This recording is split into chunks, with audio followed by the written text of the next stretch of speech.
Thank you. This is so nice. Thank you. Well, let's do this one now. Let's go. Okay, hold on. Let's do this one. There's that. There you go. Good job. And then let's do this one. Thank you for the live bath. I really appreciate that. Okay, now you're going to help me turn the camera around. Boop. There we go. No, that was wrong. It was mirror. Turn that one off. Oh, look it. We're so good. We know how to do it now. Look at what we did. Look, we did it, Dave. And then Max is over here. I feel so special. Dave, you see, look. Max is a big, on Instagram, it's still backwards. But on TikTok, what do you call it? The whiteboard is facing the right way. Can you hear me or no? Oh, I can't hear you. Shit. Hold on. It is entirely possible that my volume is down. Yes. Okay, wait. Say it again. I can hear you. There we go. So Kennedy was playing Roblox with my tablet. Okay. And but on Instagram, I'm assuming you could probably mirror the image too. I don't know. Let's find out. Let's see. There's not a bunch of settings. Let's see. Hold on. There's Kate. Okay, there is a thing where I'm afraid to touch it, but let's see. Nope, that was wrong. That turned my camera off. So, unfortunately, on Instagram, I don't know how to turn the camera around. Okay. But anyway, it doesn't matter because I can just take a screenshot and send it. But on my... Kate, I love you and I miss you. Wait, Dave. Say hi to Kate. I want to see if she can hear you from the TikTok. Oh, hi, Kate. All right, Kate, can you hear him from... Because I've got my tablet right next to my phone. I'll give her a second to respond. Kate is my absolute favorite. Anyway, so yeah. What happened? Oh, is that because you're doing things? Yeah, I'm giving you gifts. Thanks for the gifts. All right, this is awesome. I want to be your number one fan. Okay, you're going to be my number one fan. And I really do. Oh, and Kate says, hi, Dave. And yes, she can hear. So that makes me really happy. Okay, well then let's get started. I've been working on my intros.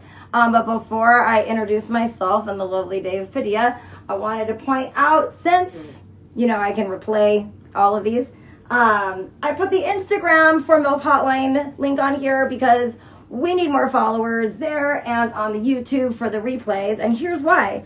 I get a certain amount of followers and I can make actual money, and your girl needs to buy this house, make an offer by January. So, to all my friends and followers out there, wannabe followers on other platform or other accounts, the MILF Hotline Instagram really needs your help, and so does the YouTube. And the YouTube, the I is lowercase because they didn't like it when I spelled MILF with all uppercase. One quick comment. Is there any way for you to move the whiteboard or zoom out? Because the last part of it is getting cut off.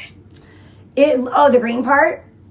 Yeah, basically, I'll send you a picture, but you can just see MILF Hotline and then the sort of the number 8, and then it cuts off at here? Hot L. Well, hold on. Let's just see.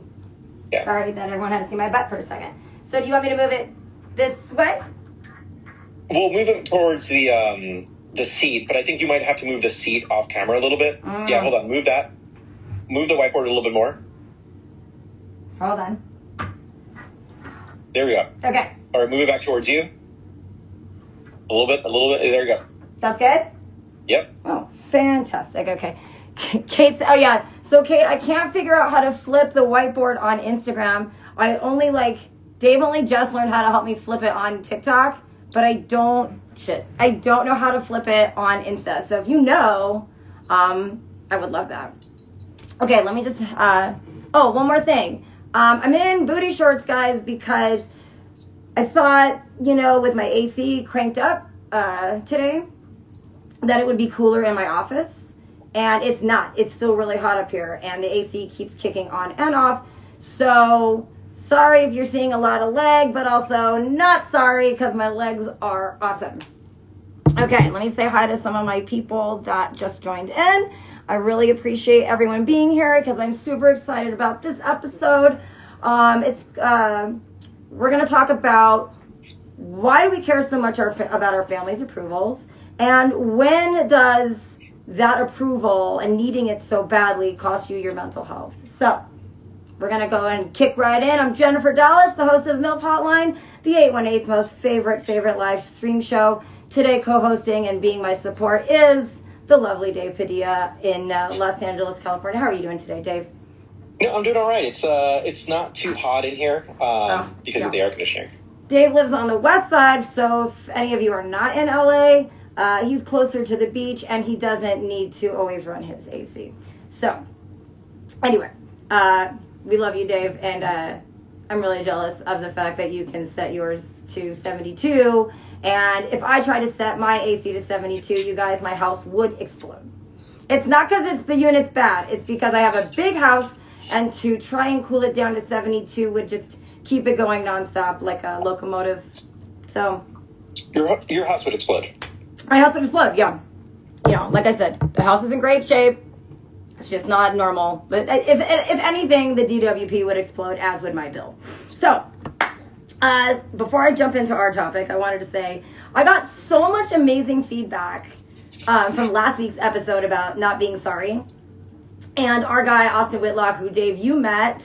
Who do I got over here? Oh, there's Meals. Hi, Meals. Oh, prior to that, poor Kennedy, by the way, is sick in the other room. So if anyone writes anything in the chat on either stream, like a get well soon, she can see it. It will make her better. But anyway, do you remember Austin Whitlock, my Colorado friend who joined us on the adult diagnosis episode? Of course I do. He said, come on, Cass. He said that one of the things they do in their house, instead of a swear jar, they're doing an I'm sorry jar. So every time you say I'm sorry when you shouldn't, you know, you have to put something in it. And I'm doing that in the house for 100%. I thought it was really good. And then also, Dave, I wanted to say thanks to coming to back to school night with me and Kennedy yesterday, because it was nice to have backup. And you encouraged me to, you know, be my best self out there with the other parents. So I really appreciate that. You know what? You were a great self yesterday, and I guess more importantly, it seemed like Kennedy had a good time. Kennedy had a great time. As good a time as you can have, right? Oh, totally. Well, you know, I think, like, it's different. Like, in middle school, I don't remember having such cool teachers and, like, a connection with them. And what I really loved was that even though I had reached out to a lot of the teachers, you know, just to introduce myself, you know, because her dad was going to be there, and I don't want anyone to feel uncomfortable. Wait, hold on. I don't know what I'm doing here. Sorry. I hit something. No, I don't. The teachers don't know our situation, right? So I didn't want anyone to be uncomfortable. And they were all like, we already love Kennedy, and she's such a joy to have in class. And that made me feel really good as a parent, because it's been, not even 2 weeks. And they genuinely knew her. Hey, Jenny's over here. So anyway, so I wanted to say thank you to that, Dave, because that really helped. And I know Kennedy loved having you there too. Okay, so I am now going to talk about this episode because, like I said, I feel like this is something that, you know, we can all, a lot of people, not all of us, but a lot of people can relate to, is, you know, caring about what your parents think. And I want to put out there first also that this is not going to be an episode about blaming parents or anything like that. This is an awareness episode. We're going to talk about healing and recognizing signs, so that if you are in a situation like this, you have the tools to help yourself. So I'm not going to sit here, for example, and blame my parents for things. I am going to talk about my experience, and but if somebody else in the chat wants to blame their parents, that's on you. I'm here to hear it. So, there's Eden on this side. Okay, hold on. Eden is going to be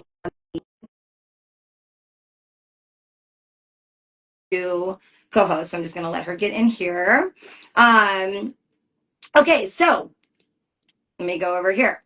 Hey, Eden, how are you? Make sure you're driving safely if you're in the car. Dave is on the TikTok feed. Fabulous. Okay, so I'm just going to I'm just going to go back super quick and say, thank you for being my guest today, by the way. Oh, you look so cute. And obviously we're talking today about when your parents' approval cost you your mental health. Yeah. Okay, so a lot of times this comes from feeling like we're never good enough for our parents and their expectations, right? And I was also, Ian, and I was also saying that in this episode, like for me personally, like it's not a blaming. I don't know who Wake and Bake with Paul is. We're going to invite him to her. It's not a blaming episode per se, but more like an awareness raising episode, where we're just recognizing certain signs and trying to give people the tools that they need if they are in a situation, similar. Yeah. And so we've learned also when Jesse plugs into the car, you might need to turn the volume down. No worries. Or you might get reverb. Okay. So, what are some things, and then anyone can kick in. Dave is on this one too now. Okay, awesome. What are some things that we experience in our lives that make us still care about what our parents think of us, but as an adult? Do you have anything to add to that? Because I'm gonna go into oh my god, my hair is just sidebar. My hair is just like not wanting to cooperate today. It's growing back. And look at I look like people. Anyway, so do you have a good relationship? I know you have a relationship with your mom, and I don't know if you still chat with your dad or not. Me? Oh, Yeah. yeah. I have insurance through my dad, so Okay. I talk with him for insurance purposes. But that's about it. Okay. And then I do have kind of a rocky relationship with mom. She's a good person, but she is a hard person for me to deal with. I will say, and it's funny, so my friend Kate is on the Instagram stream, and her mom is also named Ruth. Love that. I think it kind of comes with the territory. Ruths are tough ladies, maybe strong-willed. I don't know. I've known your Ruth and I've known her Ruth, and they're both in Colorado, and they're lovely ladies. But yeah, they're tough moms. And I wonder, from your mom's perspective, she was a single mom for a long time, right? There's three of you. Five of us. There's 5 total? Oh, that's right. God, there's 5 trodes. Yeah. So do you ever think, I'm gonna go all over the place. It's not unusual for me. Do you now, like as an adult, you're 21, you're living with your boyfriend, you're doing your own thing, right? You're obviously a successful equestrian out there. I'm super proud. Do you feel like there are standards that your mom has for you that you are meeting or not meeting? Absolutely, yes. Okay. And absolutely. Do they align with what you're doing and how you feel like you're living your life? So, my mother and I have had this talk many, many times. So her expectations for what she wants for my life are based upon what she didn't get. Right. In her growing up in a hood. And so when I chose the path of horse trainer and like equestrian to be like my job, like I work full time as an equestrian. Like it is 7:15 p.m. and I have been at the barn since 7:30 this morning. Yep. It's a labor of love being a horse trainer in life. Absolutely, yeah, and I love it. I wouldn't do anything else. And you're young, so you should be doing that kind of stuff. It's gonna keep you out of trouble. Yeah. Well, yeah. But her idea of what I should have done is more along the lines of like what the classic American dream is, which is like, oh, I should have gone to college, which I did, but I should have gone to college and I should have gotten like a 9 to 5, and I should be living in a new city, which I am. But and like, so she just has a different idea of what my wants and needs are, and just refuses to understand that they're different from what I actually want and need. Right. Now, the other thing too, do you think, and again, I'm just playing devil's advocate, and I'm asking this, and I'm gonna, what do you call it, address this with my story in a bit. Do you ever think that when your mom sets standards like that, it's because she wants you to have more than she did or you did even growing up?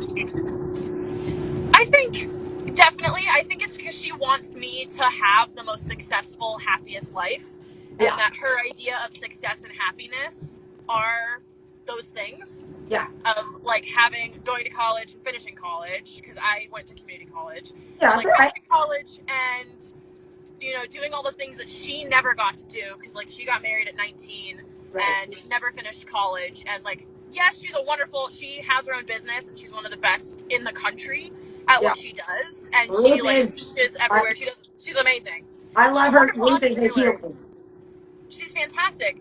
But at the same time, I've worked really hard for what I have, but she worked so hard to be able to raise 5 kids on her own and also starting her own business from scratch in a brand new state, and like me kind of veering off the path because I've always been the type of kid that like, I mean, you taught me for a long time. When you tell me to do something, I'm gonna do the opposite of what you tell me to do because that's just who I am. Especially if it's a strong-willed situation, right? Absolutely.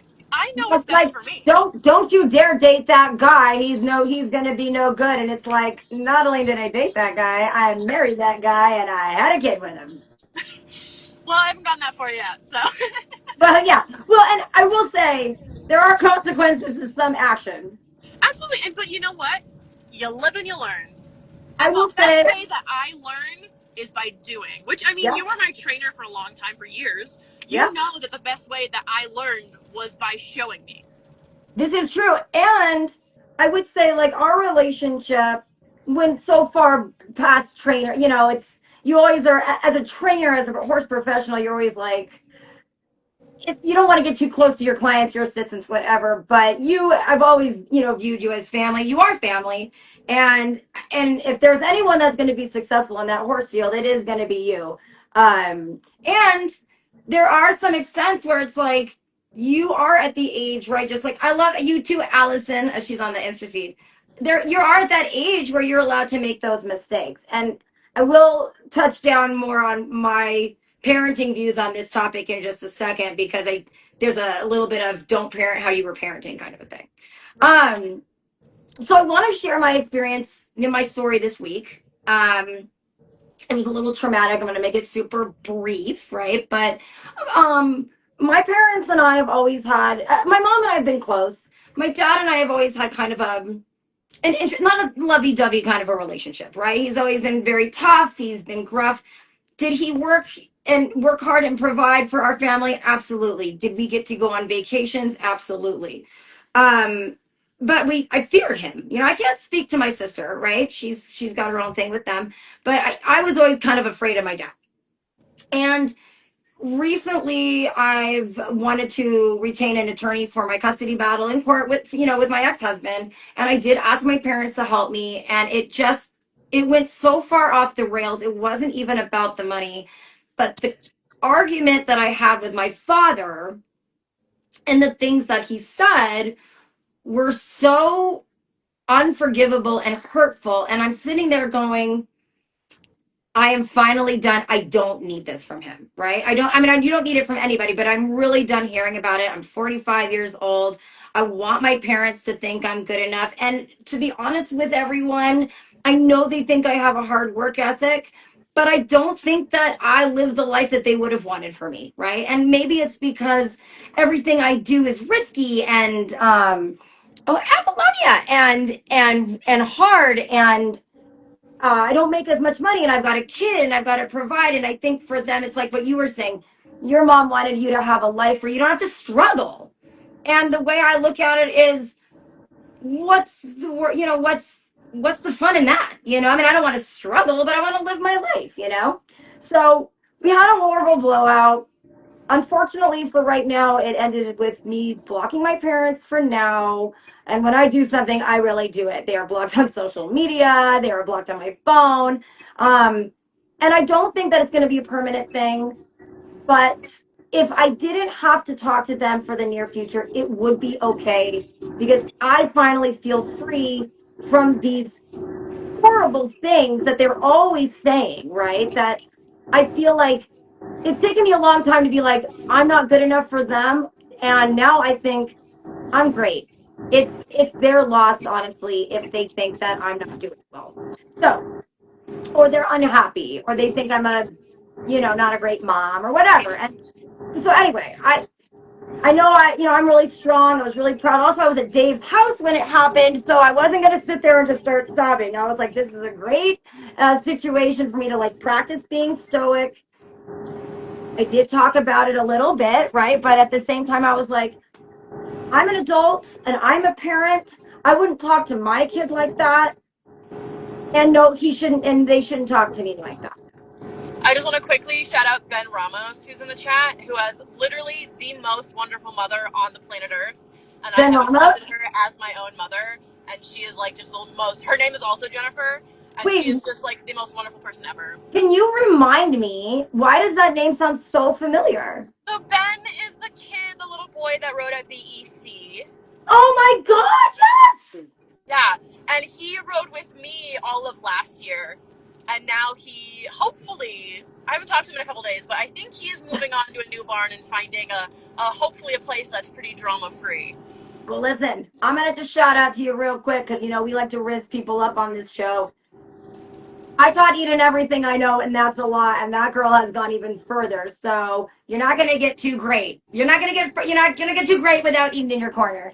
My friend Rob says, Super Jen, got to go. You look great. Rob, love you. We got to get together. I hope you're still in Granada Hills. Thank you for coming. Okay, so I wanted to talk about this. There's a cycle, right? If you're never good enough. And also, this goes on like, Eden, you're a strong bitch. I'm a strong bitch. There are a lot of strong people out there, and that, you know, it takes you a long time to get to this point here. Okay. Yeah.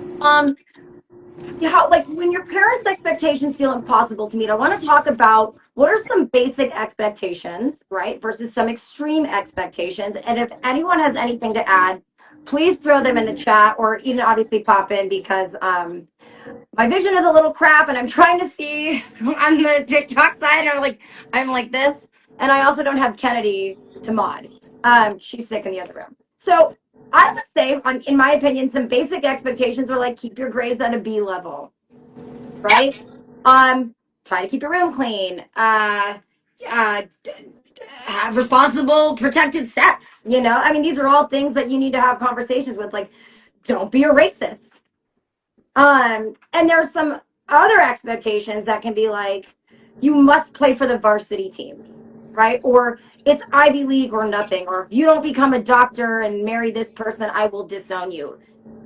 Those are very suffocating to a person, right? And so, you know, there's a big difference between healthy guidance and constant criticism. A healthy guidance is, you know, helping you achieve your goals and, you know, with your dream job, instead of telling you made a huge mistake. For example, Eden, I know you can relate to this. I was a horse trainer for years, and I was rich, and then I was poor, and then I was really rich, and then I was really poor. And, you know, my parents, who loved to see me do well, they were like, you know, you should be a teacher, like a regular teacher. You need to do this because you'll have health insurance. So you know, it's like, but this is what I love to do, and so support me or not. You know, and then you have to listen to your folks just telling you what you should have done, but not offering any help. Or, you know, like, my mom is great with money. So, you know, in theory, she could have sat down and been like, I know you love to do this. It's not what I would have chosen. Let me help you do your books and organize so that you know what, you know, is a balanced checkbook, or just like, this is what your books should look like. That's healthy criticism. But saying you shouldn't have done that, that's not helping anybody. Yeah. And the long-term effects of having, you know, of not feeling good enough for your folks is, you know, you become a perfectionist, right? And your self-esteem in the toilet. Then you're trying to be overly a people pleaser, and not being your true self, right? So you're kind of lying to yourself, like, yeah, I'm doing great. I love this. But you're lying to yourself. And then obviously the worst thing would be, you know, the severe anxiety and depression and other things that come along with that, because you're feeling like a failure and not good enough for your family. And before we move on, Eden, how important is it to you to be accepted and have a good relationship with your family? And I'm talking your sisters, your brother, everybody. Yeah. Like, on a scale of 1 to 5, 1 being the gospel, the most important, and 5 being like, you couldn't give a shit, you would call them dead if you could.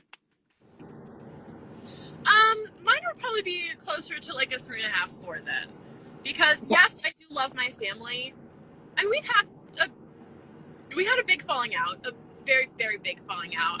This doesn't need to be a lot of context. I made a decision that none of my family agreed with. I remember this. They decided that I was no longer part of their family. And that's not fair. Right, and that is when I moved in with my boyfriend originally. Right. So it's like all of those decisions, like we don't like this, just pushed you into the arms of the devil, if you will. What they didn't want, absolutely. But I understand, especially now after that happened a couple years ago, that my family is best at an arm's reach. Yeah. And so, like, if needed, they're there. Family events, birthdays, holidays, they're there. I know now that I cannot emotionally go to them for things that I need help with. Yeah. I cannot financially go to them for things that I need help with, because when I have asked for that in the past, I have gotten nothing but judgment and criticism. Yeah. And that's terrible. It feels terrible coming from the people that you want to get the most love from, and you're like, but you're supposed to support me.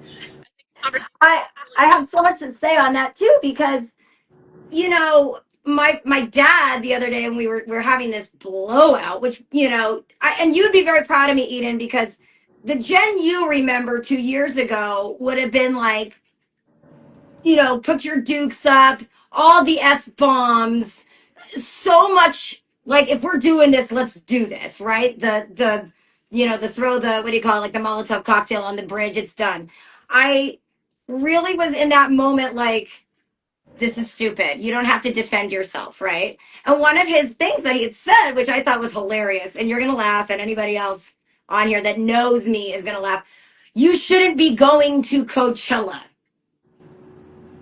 You're wasting your money going to Coachella, and you're going to Disneyland, and you don't need to be going. I have an annual pass, by the way, and I go all the time. You shouldn't be going. And when I asked my dad, so I shouldn't have vacations or do anything fun. No, you don't get to do that because you don't have enough money. You don't get to enjoy your life until, I say so, kind of a thing.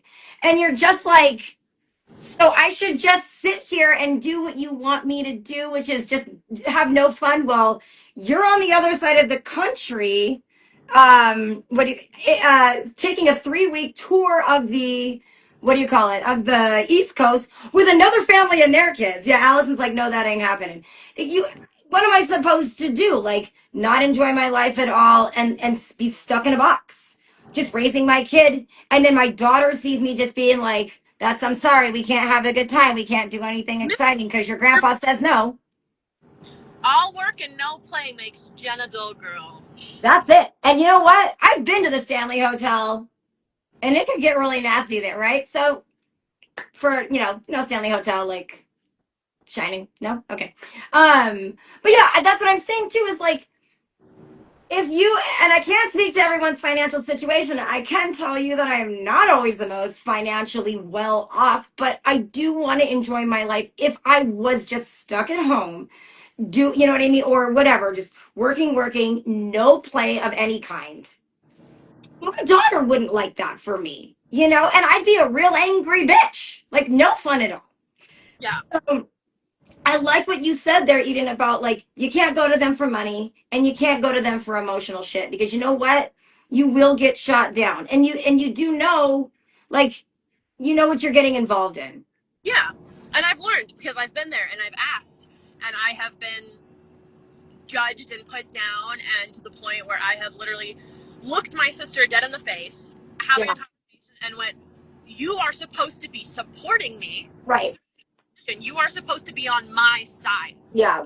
And that's hard too, right? To be on my side. Like, the reason we are family is because family sticks together. You're supposed to be on my side. Yeah. Whether I think fuck up or whether they fuck up, you're like, yeah, you did it. That's you. And don't you think that hurts worse? The part where when your siblings don't back you up, or at least check in to see how you're doing, that almost hurts worse than your parents not giving a shit or coming down on you, because it's like, we grew up together with the same parents and we had the same shit happen to both of us. So like that was a big problem for me. And everyone obviously knows I love my sister to death. She's my best friend. This whole situation has put the whole family on edge, and that's unfortunate. And at the same time, it's another shame feeling, right? Like I want to feel good enough for my sister also, who's by the way 7 years younger than I am. We're both successful in our fields. And it's like, at some point you have to be like, I come first. I am important. My daughter is healthy. We are not homeless. You know what I mean? Like we, Absolutely. we are doing good. And Yeah. maybe my rent's high. Maybe I shouldn't entertain buying this house. Maybe I shouldn't have my Frenchie dogs or my other bearded dragon. But you know what? That's the life I chose for me. And if they're not happy about it, then that's on them, not on me. And I have to then secede from that union. Um, so there's obviously this is also oh my god, I'm sorry, I'm having a stroke. I'm hot up here. My AC is kicking off. I'm flushed. So if you are in a situation where you are like, I really still care about what my parents think, and I'm an adult, there's a couple things that might be happening. One is, and these are the things that I want people in the same situation as me to realize. There's a difference between dealing with psychological harm, right, and narcissism. So, and Eden, just chime in. But psychological harm is constant criticism. You can never do anything good. You go to your folks and you're like, oh my God, like for me, for example, Eden, I got to take this band out on the trail and they filmed for a music video, and the horses, I provided the horses. I was so excited to tell my mom about it. And she was like, that's great, kinda. Like I think she was happy because I got paid for it, but it wasn't like, like, way to go, you did such a great job. Or I launched this agency, or when I started the hotline, my mom's like, I just don't get it. And I was like, okay, you're entitled to your opinion, but you're shitting all over my hotline, right? One of my dreams, you and I have always talked, like I've always wanted a reality show or a podcast, and I'm doing it, and I've got 4 followers on one stream, and I don't know how many on the other, and I'm still having a great time. And then there's invalidation, right? Dismissing or rejecting your feelings or thoughts or experience as inaccurate and insignificant. Like anything you've done is like, whatever. It's not important. There's also manipulation, right? Which is designed to influence, to make you feel like they are controlling you. Yeah. And then here's a big one: withholding that love and approval. And you said that too. Like you're not going to go to them for emotional support because you're not going to get it, because you know that you're not going to get their approval or their love. You're going to find it somewhere else. Absolutely, yeah. Which was really unfortunate because, I did go to my sister and my mom. Like, obviously, I was very close with my mom because I don't have a relationship with my dad. But it was like having a breakup. Like kind of like what you said about your parents. You had a breakup with your parents because that was the person I went to for everything. Like, yeah. I had a problem, whether it was a math problem, a boy problem, a girl problem, who cares? I went to my sister. She was my person. She helped me. She's 7 years older than I am. Yeah. Got a little bit more time on me. Now she's a kid. And she was my person that I went to, and she was always there for me. And when it came to that point a couple of years ago that I made this decision that nobody liked, that they didn't approve of, right, which goes into kind of the, can I backtrack? Yeah, absolutely. Who are you talking to? Are you kidding? Can I backtrack? Go ahead. You said earlier how you have like expectations, like reasonable expectations are like, I grew up with, you always have an open mind. You don't judge people. That was what ingrained in me as a child. Like, no matter where we were, you always have an open. Right. Wait, you're cutting out. When I made the decision, there was this automatic thing that went over. Like, I could see their faces change when I told them. And it was an automatic thing of they immediately closed their minds off and they immediately reverted back to where they grew up, where my mother grew up, which was in a very conservative home. Is she from Colorado? I can't remember. Sorry? Is she from Colorado? No, she's from Pennsylvania. Oh, shit. I was going to go with Nebraska there for a second. So I wasn't going to go with New England at all. No, yeah, yeah. So yeah, you were like, where's that open-mindedness now? Right, well, exactly, because I was told, have an open mind no matter what. Everybody has their own decisions, whether they want to. I said, woman marrying a woman, that's fine. We had one of my mother's best friends in the whole wide world was a lesbian, had a wife, they had Yep. beautiful kids. It was a wonderful thing. We Like, went yeah, all the time. lesbians are great. We grew up accepting gay people. And then my brother-in-law comes into the picture when I was pretty young. And I always thought that his way of thinking and the way that he grew up was kind of backwards. Even as a child, I was like, I don't believe in that. Because, you know, Right. he's a big conservative. Was he the video? Was he working at like video games or something like that? Oh my gosh, that was Jen, that No, was ever ago. That was like 8 years ago. but So I don't know. but the Who knows? same guy though. Yeah, she's married to the only guy Yeah. she's ever dated. Okay. It's yeah. Okay, I want to make sure we're on the right track. I'm not gonna say names, but I think I know. Okay. Yeah, Aaron. Same guy. Okay. Noah's husband. Noah's husband. Yep. Yes, and if I recall correctly, you and Aaron were close too. Like he's a homie. He's there. So he's Aaron, brother or brother-in-law.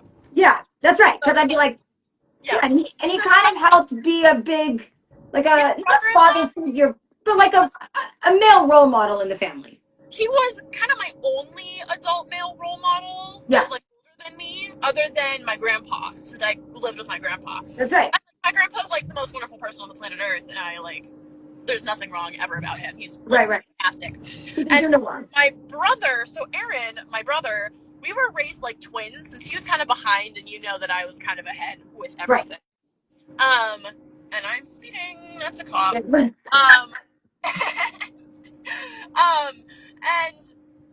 he kind of, Aaron and I were raised like twins. We were like a grade apart growing up, and so we did everything together, and we kind of had same interests until I found horses. Right. And then this thing happened. I had an abortion. Anyway, I don't give a fuck who does. It's okay. You know what? For sharing, I've had a couple of those, so it's okay. Best decision I've ever made in my life. And when you're young, Aaron was like, "Yeah, I'll drive you," because I asked him because he's my guy. I've shared a bedroom until we were like 10, until we redid our house. Like we were two peas in a little pod that created destruction. Right. And it gets to the day of when he's supposed to take me, and he goes, "Yeah, no, I can't take you. Aaron and Noah said they will not talk to me if I take you." Oh, wait, pause on that really quick. Allison, I love you too, and we'll talk soon. Yeah. So Noah, his wife told him he couldn't take you to the appointment. No, brother Aaron. Sorry, brother Aaron. My brother-in-law and sister told my brother that if they took me to the appointment, they would never talk to him again. Wow. Yeah. And so my entire family kind of just slid down this little hill in my priorities and in my life, and it was heartbreaking. Absolutely. Heartbreaking. And I was like, well, what do you guys expect me to do? And I figured it out, obviously. I went. Yeah. I have a wonderful, wonderful group of friends, which is now why I prioritize my friendships over my family relationships, because my friends, without a doubt, have always been there for me. Well, there's a term for that, and it's called chosen family. Absolutely. They are 100% my chosen family. And no matter what I do, if I make a stupid decision, they're like, that was stupid, but I'm going to support you through it. I'm going to bail you out of jail. Never been to jail.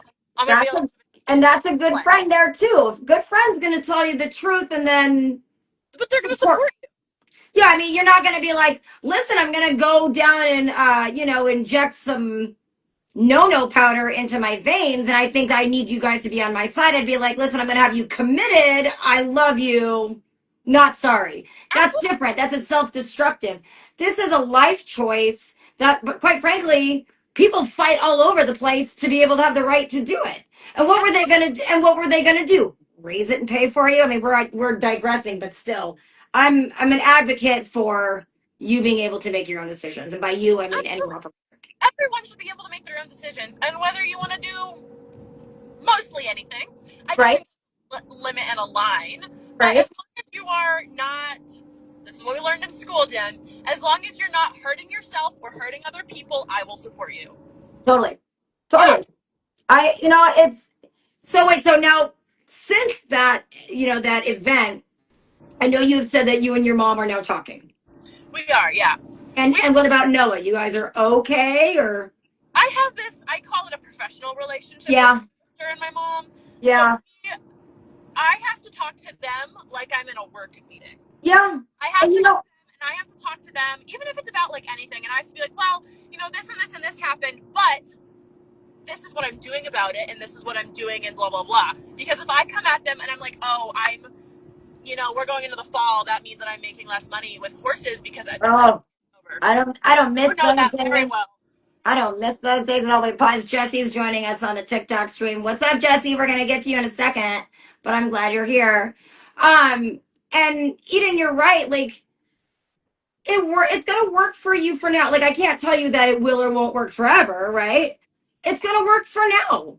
You know, it's gonna be fine. And I've always felt that you're very mature for your age. And you know, like I think because if you're an independent soul in general, right? You don't have to just be like Eden, but if you're an independent person, you're confident in your emotions, whatever, and you don't genuinely need your family as your emotional like hub, you got this, you know, get your chosen family. And oh my God, I love all these. Like I'm getting gifts and stuff sent on the other side. Like I'm going to pause really quick. Like I really could use to be monetized. So those gifts are great. And then I'm going to post, but if you could follow me on my other Instagram and my YouTube, that's going to help because like your girl needs money. But yeah, I think that you're ahead of the game there. Like it's going to be professional. And right now you might feel fine with that. And in a few years, you might be like, I really need this from you guys. I want us to have a different relationship. That's where I am at with my parents and my sister. And I got to tell you, it's just not working for us, you know? But I'm older, with a lot more problems. And, you know, so anyway. Okay, I want to go over a couple. So we were just talking real quick we were talking about psychological harm. Now, narcissism, this is big, and I want a lot of people to understand what narcissism means because sometimes you're like, oh, this person is like, Eden, do you remember the episode? I don't know if you saw it, where we talked about adult diagnoses, right? Where we were saying that a lot of people will say like, I'm autistic or I have this personality disorder or whatever to excuse their bad behaviors, or that it really was a problem for them. But I don't think that we address narcissism enough because narcissism is extreme and very toxic. Yeah, and it's very, very prominent, especially in, sorry to say it, your generation. Yeah, no, listen, not just my generation, but my parents' generation and my friend Austin. Absolutely. Oh yeah, and my friend Austin. Hold on, I'm trying to invite people on this other side. Like I literally can't see. You know, my friend Austin and I were talking about this that the generational gaps that are closing between my generation, which what the hell generation am I? Gen X? Are you a millennial or are you a Gen X? No, I'm way too old to be a millennial. I think you're a millennial though. I think I'm a Wakanda forever. If Dave is out there, I'll ask Dave what generation we are because he's 2 years younger than me. But my parents are boomers, right? So, oh yeah. So for them, you know, for example, my dad was yelling, "I was a great father." Well, if you have to say it, you probably weren't. If you're having to convince yourself of it. So Dave says, I'm the last year of Gen X. So I was right. I'm the Wakanda forever. But I do think you're right that narcissism is real big in these eras here where we're learning about being medicated and therapy and all these things. So, you know, narcissism, so we can, you know, remind everyone out there, it's when everything revolves around their needs, right? And the love and approval are conditional. For example, my dad was like, I'll give you the money for this or whatever, but you're going to hear me tell you what a piece of shit you are. He was never going to give me the money, you guys. He just wanted to tell me what a piece of shit he thinks I am. And children often become the caretakers of their parents' emotions. For example, my mom would be like, oh, you're going to go to therapy? Well, I'm sorry I was such a shitty parent.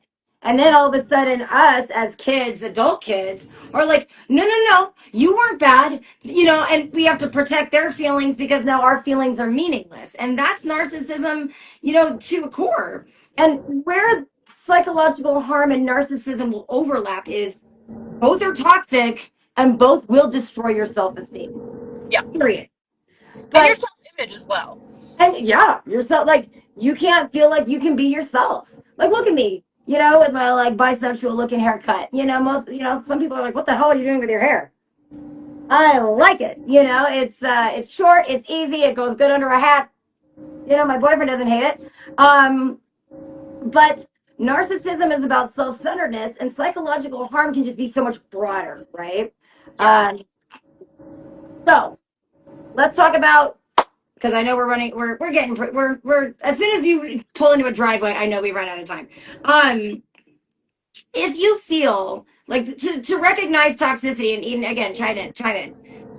If you to wait, oh wow, the way you can recognize toxicity is the way that you know there are signs of being mentally harmed. You are constantly walking on eggshells for your family members, right? Like, ooh, I don't want to say this or I don't want to say that because I don't want them to be mad at me. That's not okay. Your achievements are minimized. So, like, for example, Eden, I know you can relate. There are plenty of times where even as an adult, as a professional horse trainer, I would be competing. I'd get like a fourth or a fifth out of big classes. My dad would be like, why didn't you get first? There were 30 people in the class, and I was on a horse that trotted like he was a sewing machine, sir. I was lucky to get a ribbon at all. They use guilt and shame as tools of control. Yep. And if you feel drained or anxious or not, or just worthless, those are signs that you are that you're being physically harmed, right? Or psychologically harmed. You have anything to add to that? Because I got one more big one. Yeah, absolutely. Sorry, it's getting dark in here. No, I saw that. I was like, oh shit. I forget you're an hour later. The sun's going down. I'm an hour later. And it's also stormy out. Oh, I want that. Yeah. So, for example, when I have to go and do things with my mother, for example, it was my cousin's birthday, and he lives here, and we celebrate as a family. We all go out, or we all go to my sister's house, and we all celebrate. And we make these plans for birthdays and things. Oh, birthdays are huge in your family. I dread going to these events, and the entire day it's just miserable because I'm thinking about, oh fuck, like what am I gonna wear that's not gonna make my mother say rude things about me? What am I gonna do? And then I have to remember, oh, shut the fuck up. Who cares? Right. I don't. Right. You're happy, and you know, listen. You got to read your room, right? Like, if you're going to a family function, I can't speak for everybody again, right? Yeah. Me personally, if I'm going to a family function, I'm not going to wear my booty shorts, right? Like, but I'm not going to cover up my tattoos, and I'm certainly not going to take out my septum piercing because I think it looks good. I'm not going to. Yes, I know, buddies. I'm not going to change who I am, but I can be respectful of them and their feelings. Yeah. You know what? And I really like that you said that because that's true. There's a level of, I don't need, you know what I mean? Like, I'm not going to dress a certain way to impress or because you wouldn't like to see me in something. But at the same time, respect is always great. And you get it on both ends, right? Yeah. Yeah, absolutely. Now, this might not be something Jen, you can. before your next. Say it again. Or before your next. A small pause. I want you to meet my goat. Oh, yeah. You know what? All of the operators want to see some goats. For a lot of you guys, so Eden lives in Colorado. She lives on a dope ass ranch. She's got chickens and goats and horses, and she's living my dream life at 21. Oh my god! Please tell me that goat has an amazing goaty name. His name is Sage. Sage? Sage, yes. Okay, I like it. Jib. So this is, oh my god. Remember when we had goats, Eden, it was not a good thing. These my goats, will be eaten. I love him, but he will be eaten. Can you get some milk or cheese out of it? I really like that idea. The Alice hiding, but I will be breeding and milking her. Okay. So one of the last points I'm going to make, and I know that you can't necessarily comment on this just yet, but as a parent, recognizing the signs of psychological harm versus narcissism from your family, and now you are a parent. So, for example, would you talk to your kid like that? For me, being a mom of a 13-year-old, who, sorry, dogs, who's very mature. I would never in a million years talk to my daughter so disparagingly and harmful. I spent 9 months growing her. You know what I mean? The first few years of her life were extremely difficult because you're just like, please don't hit your head. Please do not unalive in your sleep. You go through this journey to promote them, right? To be better than you. So why would you bring them down? You're not going to, benefit from that. And for me, I want to protect my kid from any situation like this in the future, and I want her to be aware of the signs. I'm going to set boundaries. Like, I wouldn't treat my daughter like this, but I'm not going to be like, oh my God, because I'm in a bad situation with my parents, your grandparents, you can have ice cream forever for any meal you want. Oh my God, I love those goats. I think that you need to turn it around. If you're in a situation, like this with your parents, you got to turn it around. Whereas I'm going to change it to be a better parent, right? I'm going to learn from the experience, and I'm not going to parent my kid that way. But I don't want to be a doormat. And then I'm going to ask you this because this might relate to you. Like, this is a really broad question for all the operators. Because my relationship with my parents is toxic, right? Now, I may have said, don't you come near us, right? And I'm wondering from other people's perspectives, do you all think that keeping your kid away from your toxic parents is a necessity? I mean, I know it probably does.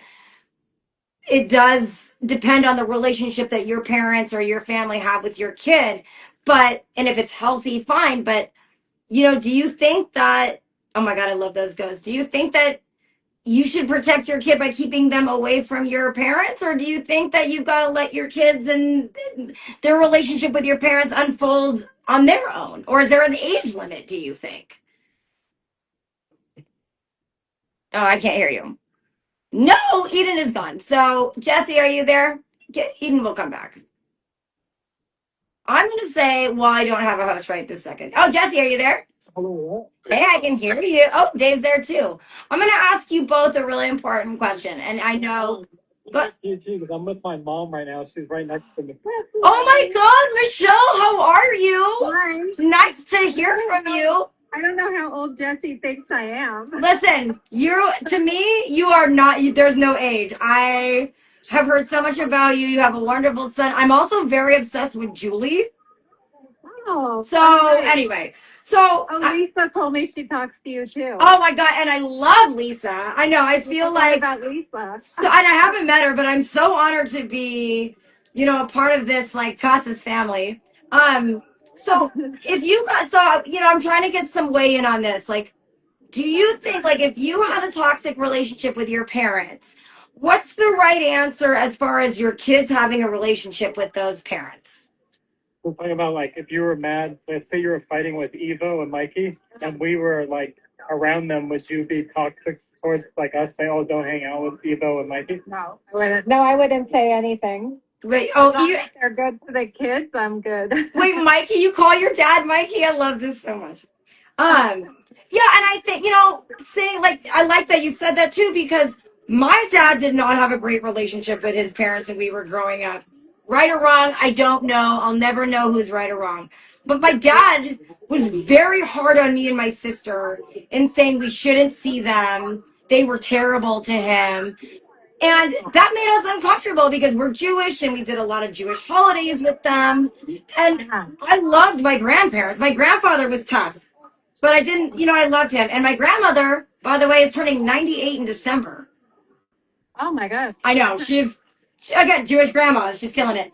But I wouldn't want to not have a relationship with my grandma, especially since my family has always had my back and my parents have always been judgmental pains in the asses. Jesse, did you want to weigh in on anything? 'Cause I know you're busy and your time is always valuable, but we're talking today obviously about needing your parents' approval, and your mom is there, so now's the time to be honest. I was just gonna mention that our parents, like, let's say my parents, they go through things as growing up, and then they just want to shelter us, so because they don't want us to end up, like, in the wrong side of the tracks. Right. So I mean, yeah, in a good way, I could see the vision, but like sometimes you damage the kid like that too because you don't let them go out and like explore stuff on their own, you know?